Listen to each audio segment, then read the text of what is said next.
నమస్తే మేడం. నమస్తే. జూనియర్ ఎన్టీఆర్ గారు రాజకీయాల్లోకి వచ్చే అవకాశం కనిపిస్తుందని చాలామంది వార్తలు వస్తున్నాయి చాలా చోట్ల నుంచి.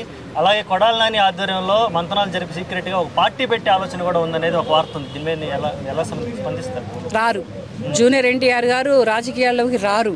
రాజకీయాల్లోకి వచ్చేంత వయసు లేదు ఆయనకి, రాజకీయాల్లోకి వద్దామన్నంత ఇష్టము లేదు ఆయనకి. అసలు రాజకీయాలు జోలే రారు ఆయన.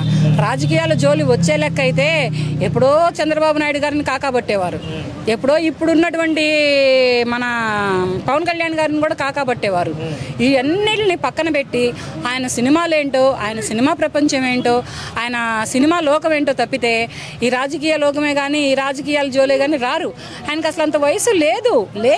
లేనటువంటి అతను లేనప్పుడే ఒకప్పుడు టీడీపీ తరఫున గత 2009లోనో ఇప్పుడు 14లోనో ప్రచారం చేసి ఊరూరా తిరిగి ఇంత చేశారు కదా. ఎక్కడ చేశారయ్యా? ఎక్కడొచ్చిందయ్యా అవకాశం ఆయనకి? ఆయనని అసలు జూనియర్ ఎన్టీఆర్ గారిని వాళ్ళు ఎవరూ కలుపుకోలేదు. వాళ్ళ నాన్నగారు బ్రతికున్నప్పుడు కూడా కలుపుకోలేదయ్యా. టీడీపీ అధికారంలో ఉన్నప్పుడు కలిశారు చేశారని చెప్పమాకండి.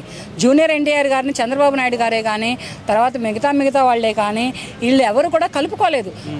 ఆ ఏళ్ళటి రోజున కలుపుకొని అయినటువంటి వ్యక్తి ఈ వేళటి రోజున ఒక్కడే సింగిల్గా ఎలా పోటీ చేస్తాడు, ఎలా పార్టీని పెడతాడు? ఆయనకు అవసరం లేదు. ఆయనకి సినిమాలలో వచ్చేది చాలు క్రేజు. ఆయన సినిమా ప్రపంచంలో ఒక హీరో, ఒక మంచి నటుడు, ఒక మంచి సేవకుడు, ప్రజలని గ్రామాలని దత్తత తీసుకొని కొన్ని సేవలు చేస్తున్నాడు. అతను సినిమాలో సంపాదించుకునే ప్రతి రూపాయిలోనూ ఒక 1 పైసానైనా కానీ ప్రజలకి ఖర్చు పెట్టి ప్రజల మన్నలను పొందుతున్నటువంటి ఒక నటుడు. అంతేగాని ఇంకా టైం ఉంది, వస్తే రావచ్చేమో, రావద్దని నేను కూడా అనట్లేదు.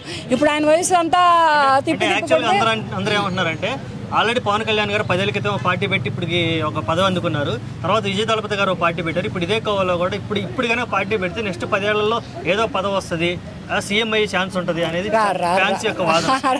రారు. సీఎం అవడం అంటే అంత ఆషామాషి కాదు.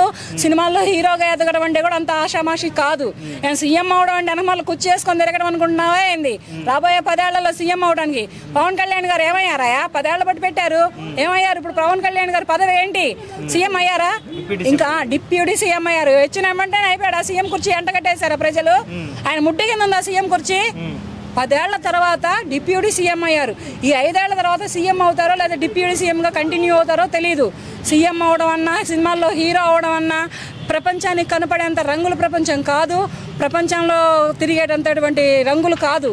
దానికి ఒక కష్టం ఉంటుంది, ఒక ప్రయాసం ఉంటుంది, ఒక ఉరుకులు పరుగులు ఉంటాయి, ఒక చెమట ఉంటుంది, ఒక తిండి లేని తనం ఉంటుంది, ఒక నిద్ర లేని రోజులు ఉంటాయి. అటువంటి రోజుల్లో గడిపితేనే సినిమా హీరో అవుతాడు. అలాగే ఇటువంటి పదవి పట్టుకోవాలన్నా కానీ ఇంకా ఆయనకి రావచ్చేమో, ఇప్పుడైతే రారు. ఎందుకంటే ఆయన వయసు 42 ఏళ్ళు. ఆయన వయసు 42 ఏళ్ళు. ఇప్పటికి కాదు, ఇంకా 10 ఏళ్ల వరకు కూడా ఆయన హీరోగానే ఉంటారు. ఆ తర్వాత కూడా హీరోగానే చేస్తారు. ఆయనకి 60-65 ఏళ్ళు వచ్చినప్పుడు అప్పుడేమైనా రాజకీయాల వైపు మగ్గు చూపుతారేమో కానీ ప్రజల మన్ననలు, ప్రజల ఆదరణ చూసి. అంతేగాని ఇప్పుడైతే మాత్రం ఆయన రాజకీయాల్లోకి రారు, వచ్చే ప్రసక్తి లేదు. ఇక వస్తే మాత్రం మనం ఏం చేయలేం. ఓకే, అంటే ఫ్యాన్స్ అందరూ ఎక్కడ పోయినా సీఎం అని అరవడం తప్ప వేరే మాట ఉండట్లేదు. మరి ఫ్యాన్స్కి ఏం చెప్తాను? ఎవరు అరవలేదయ్యా. ఎక్కడ ఏ సోషల్ మీడియాలో కూడా ఏ న్యూస్ ఛానల్లో కూడా నేను వినలేదు.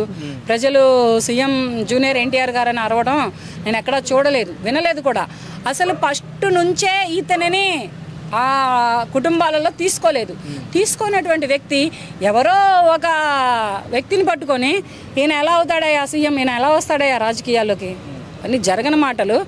రారు. ప్రస్తుతానికి నాకు తెలిసినంత వరకు అయితే రారు. ఇక వస్తే ప్రజలే సరైన సమాధానమే కానీ సరైన తీర్పే కానీ ఇస్తారు. ఓకే.